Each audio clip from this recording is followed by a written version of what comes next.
Self-care has been a lot on my mind lately, and I struggle to put together the kind of thoughts that might sound coherent if I had to explain to anyone about what concerns I have about self-care.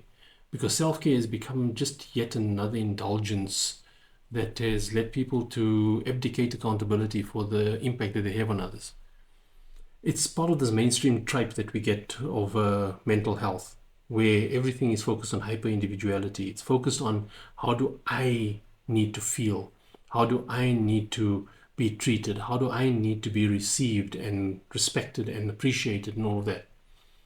And at no point in time does it direct our attention to, and I say at no point in time because look at it and you'll see everything is about me, me, me, me, me.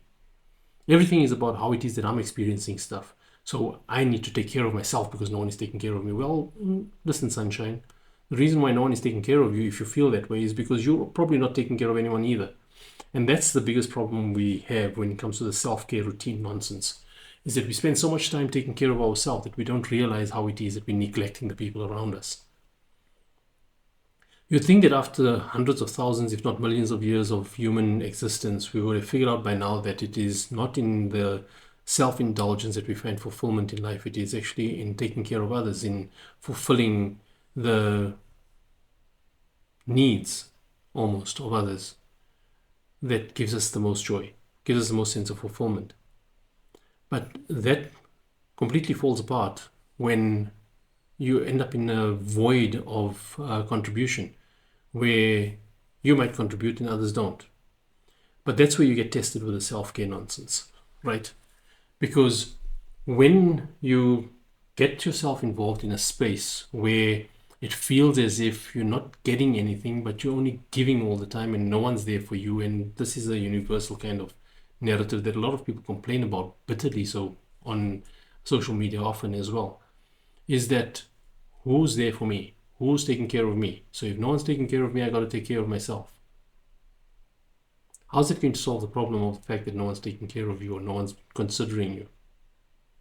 Because isn't that where we've gotten to? We've gotten to a point where everyone is taking care of themselves because no one is taking care of them. And then we look at everything within the lens of responsibility and duty and role. And no one feels human anymore.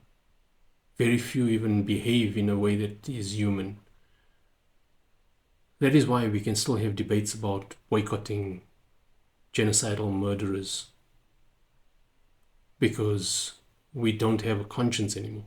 We've lost it. We've lost our sense of self and we've replaced it with self-care. We're so fixated on the aesthetic, on our skincare routines and our gym routines and our lifestyle and our aesthetic, that is a hollow shell. And all of that just takes care of the shell. That's it, nothing on the inside. And that's why our lives are so empty and so distracted and so whimsical. You know, I often think that if you look at someone, look at yourself, right? Let's keep it focused on who we are, not how we judge others to be. So look at yourself.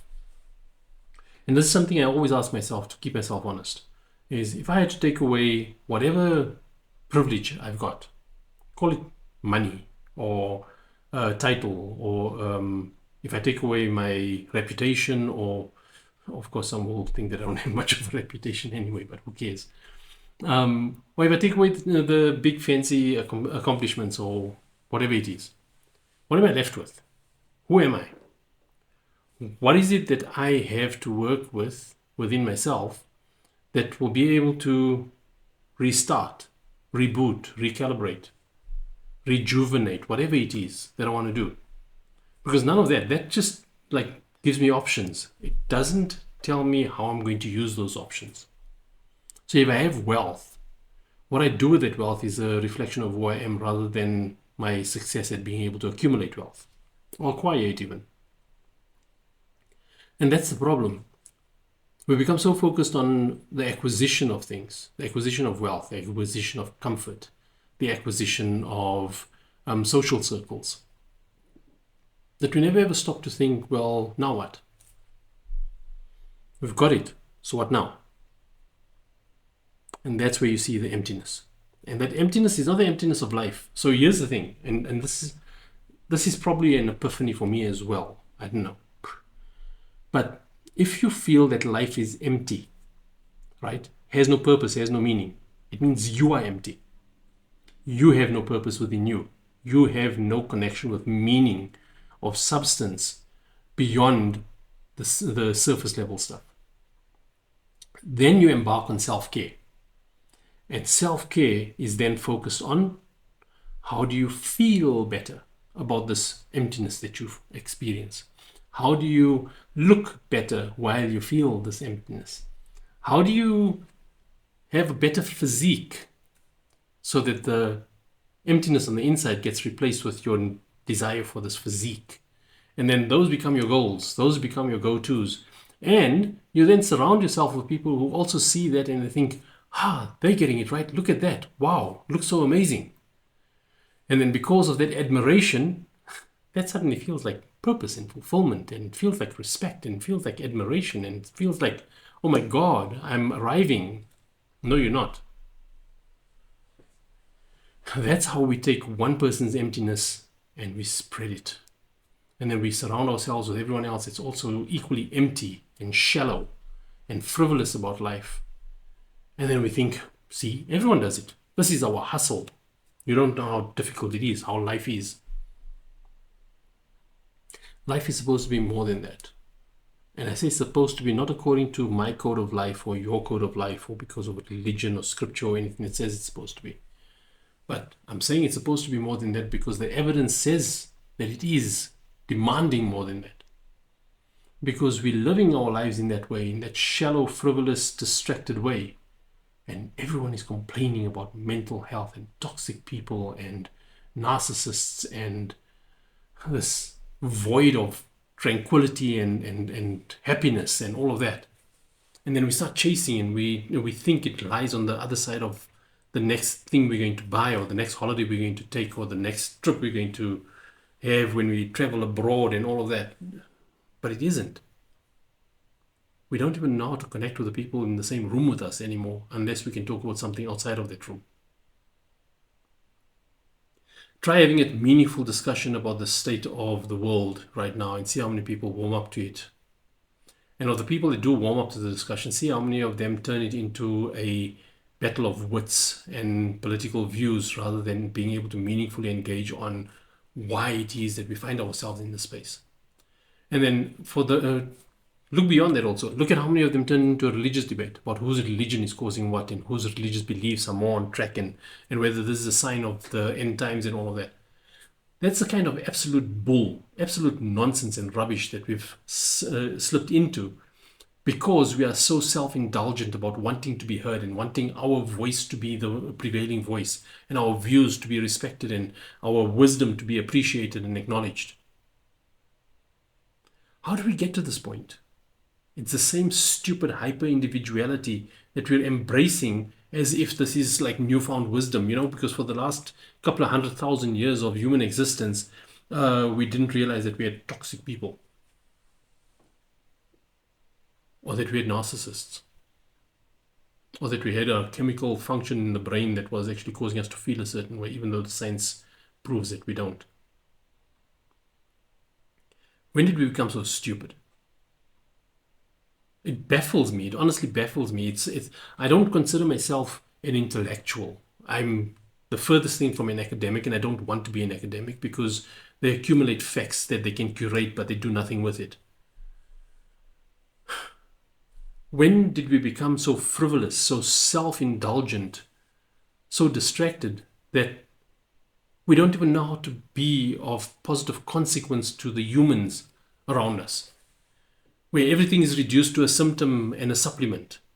And everything is reduced to someone's opinion on what's the best way to get rid of pain rather than looking at why you're feeling that pain in the first place. Everyone wants to make you feel better, but no one wants to understand why it is that you might be contributing to your own misery. Because we're so afraid of two things, primarily. We're afraid of being responsible for actually being available to someone else emotionally, so that we can support them and uplift them and be morally supportive for them. Or we're afraid that we're not going to be enough. We don't want to take it on because, like, I got so much of my own. I don't know. The world just seems to be completely whacked out right now. Not just my world, the world in general. I look around and I see, okay, well, where's the hope? And there's always hope. So I'm not saying it's hopeless, but what do we connect with? Everyone wants to do charity work, but no one wants to do upliftment work. Everyone wants to do the kind of work that gains them kind of the promise of rewards, but no one wants to do the work that doesn't hold that promise, that just requires you to show up because it's the right thing to do. And the way you know it's the right thing to do is it appeals to your core, your value system. But we rationalize to a point where our value system is of secondary concern, and our primary concern, which then becomes our value system, is of what's in it for me and how does it affect me and who's going to do that for me if I do it for them. Transactional. Almost every domain of life these days is transactional, and we embrace it. Who's pushing back on it? We talk about the people in the midst of the genocide, and we keep romanticizing their faith and their resilience, not realizing that the reason they are that way for the most part is because they don't have a choice. Because everyone around them is failing them. Even people within their groups are failing them. But we're so focused on wanting to look for the strand of hope, the message that we can take from that so that we can appreciate our lives more and all of that, that we don't see the reality for what it is. We don't see their struggle. We see the carnage and we see the horror and we sympathize with it, but there's very little empathy. Empathy is in short supply. People talk about empathy and every second person is empathic and all of that nonsense, but yet we still have this monstrous, murderous mayhem that is prevailing without almost any resistance at all. And protests are not resistance. Protests are awareness. Resistance has to be in kind. If someone is coming at you with a knife, you're not going to offer them a glass of water in return so that you can pacify them. You're not going to turn the other cheek because then you'll be stabbed in both cheeks. So the coward's way is to look at how it is that we can be political about it but not have to take any action. How can we be diplomatic about it but not take any action? And this doesn't just apply to Palestine and the genocide that's happening there. This applies to how it is that we conduct ourselves in our daily lives. How it is that we find reasons to abdicate accountability for doing more, for being more, for showing up more, for holding people accountable, for pushing back on things even though it's going to be unpopular, for not taking a position on something because we choose not to be educated about it, not because we are not educated about it. That's what's wrong, is that everyone is waiting for someone else to take the lead. And then we have leaders who are opportunists because they want to have a voice and they want to have privilege of leadership, but they don't want to take accountability for what is failing in their leadership. It's extremely opportunistic to look at the masses and say, well, look at us. We're doing everything right and we're telling you everything right, but you guys are not listening. That's not leadership. That's management at best. The world is full of managers. People who want to dictate and want to have the privilege of it, but don't take accountability for the outcome. I told them how to do it. It's not my fault if they didn't do it. How are we raising a generation that looks this way, that looks this desolate when it comes to just human attributes? We've got 10-year-olds and even younger than that these days, let alone the 12 and 14-year-olds who are completely distracted by absolute garbage on social media. Saw a post the other day of a mother complaining about how it is that a 5-year-old is addicted to porn. A 5-year-old. They don't even know what porn is about, but they're addicted to it. They keep going and speaking in search terms and things like that because of the wonders of AI and voice queries and things like that. You've got a 5-year-old looking for that kind of nonsense. And it's not about whether the parents are failing or the parents are successful, they're present or not. But we need to then stop and consider, okay, well, what is it that we're doing that might seem like, as far as popular opinion goes, is acceptable, but it's creating this outcome that we see in front of us. Whether we're doing what we're supposed to do or not, if we don't like the outcome we're seeing, we have to question what we're doing that is enabling that outcome. So, where in our self-care routines does that play a part? Because that then has a negative impact on us as well. Because no parent, no matter how ridiculously stupid or absent they might be, or irresponsible they might be, will look at a 5-year-old and think, porn addiction is okay. Well, they're just curious, leave them. They'll outgrow it. How did we get to this point?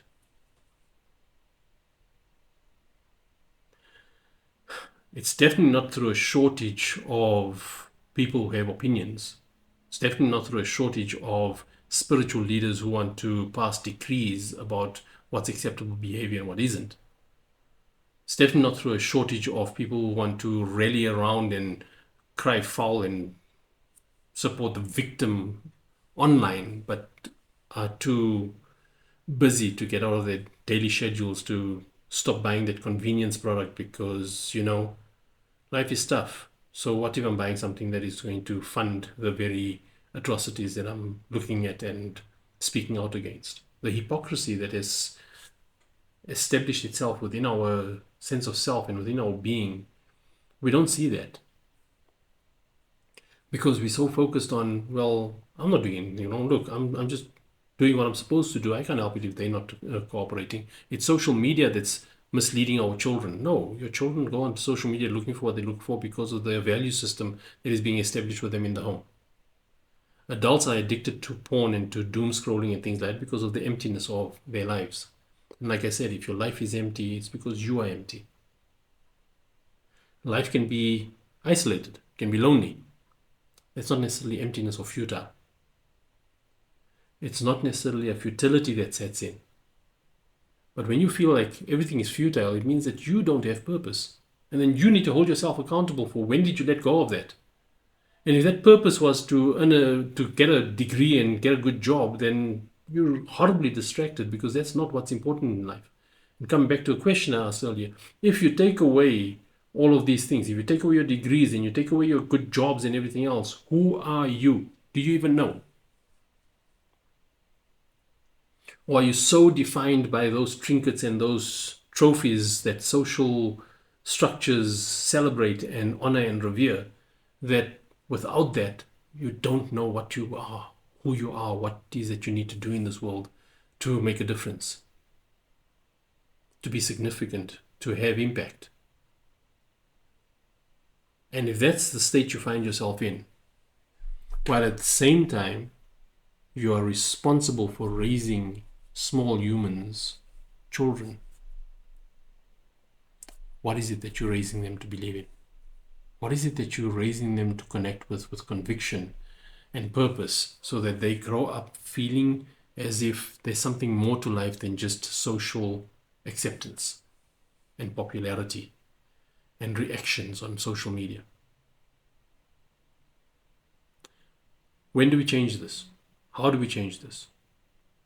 I can tell you one thing. It's not going to change by waiting for Mark Zuckerberg to put in more healthier algorithms. He's a liability of this world like no other. So if you're waiting for people like him to make things better and more wholesome, you lost the plot. It starts with you in your life, in your sphere of influence, in your social circle. What you make yourself available to is what it is that you're enabling. You don't get the right to complain about what you see around you while you actively participate in that deterioration of humanity. You don't get the right to complain about people's behavior if you keep quiet about their behavior when they're behaving that way in front of you. Keeping the peace is a misplaced notion that suggests that there's wisdom in it. There isn't. There is no peace without justice, without fairness, without honesty, without integrity, without authenticity. There is no peace. It's just smoothing something over until later. And what happens when you smooth over a wound without taking care of it? It festers until eventually sepsis enters, and then the entire body rots in the most painful and debilitating way. And if that's how you find your life is right now, if you find your life to be just like one problem after another problem after another problem, and there's just no reprieve, no let up, no relief in sight, consider what it is that you're not taking action on, that you should be taking action on, but you're just too caught up in your own victim headspace that you think it's not my problem. Be purposeful, but you can't be purposeful if you don't have a sense of self. And your sense of self can't be based on the aesthetic. It can't be based on the self-care routines that talks about how clear your skin is and how wonderful your abs are. That is not self-care, that is self-indulgence. Self-care has to grow you as a wholesome, complete human, not just a shell of a human with nothing inside it.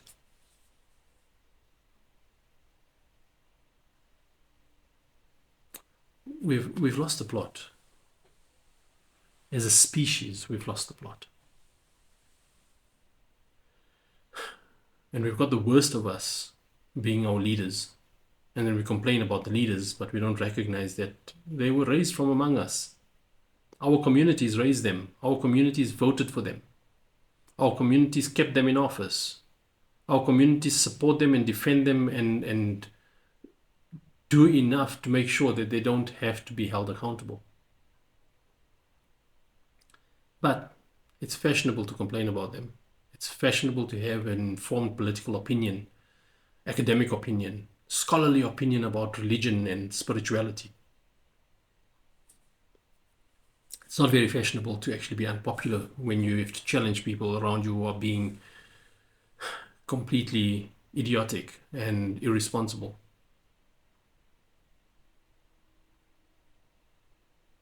We've got too many people who are distracted by fluff, charisma, and confidence, and not nearly enough people who can look beyond that to see if there's any substance behind it. Where are you on that spectrum, on that scale, on that continuum, whatever you want to call it? Where are you? Are you in a space where you look at your life and you think, okay, well, how am I tracking relative to what I believe I want to achieve as a human, not as a professional, not as an academic, not as anything else, not even your role as a mother or a father, but beyond that role? What is the purpose of that role? What are you supposed to create and enable beyond that? If you can't answer those questions, then you need to take a step back and seriously reconsider what is the purpose of everything that you're doing. And maybe then you'll start discovering how it is that your self-care routines are actually self-indulgences that just distract you from the stuff that you should be taking action on. You see, everything is created in due proportion, in a balance. There's harmony.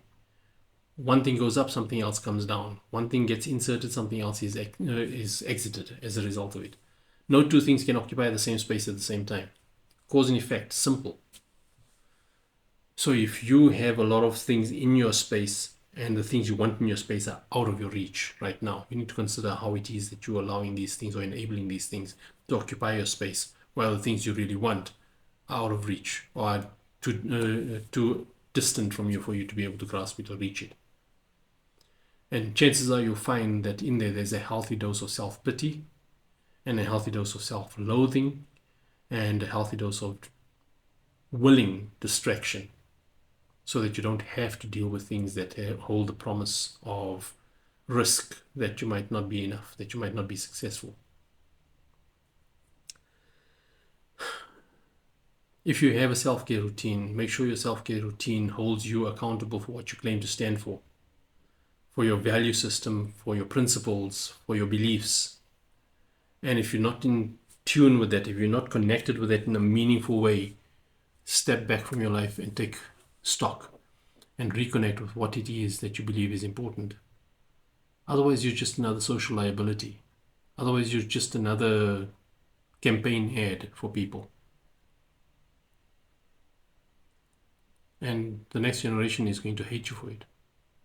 They're literally going to hate you for it when they realize exactly how much inaction resulted from the current generations that are actively engaged in the world. It's not about Gen Z or Gen X or Gen Alpha, millennials and all of that. It's not about that. Everyone who's playing an active role in society right now, across those generations, they're all collectively accountable.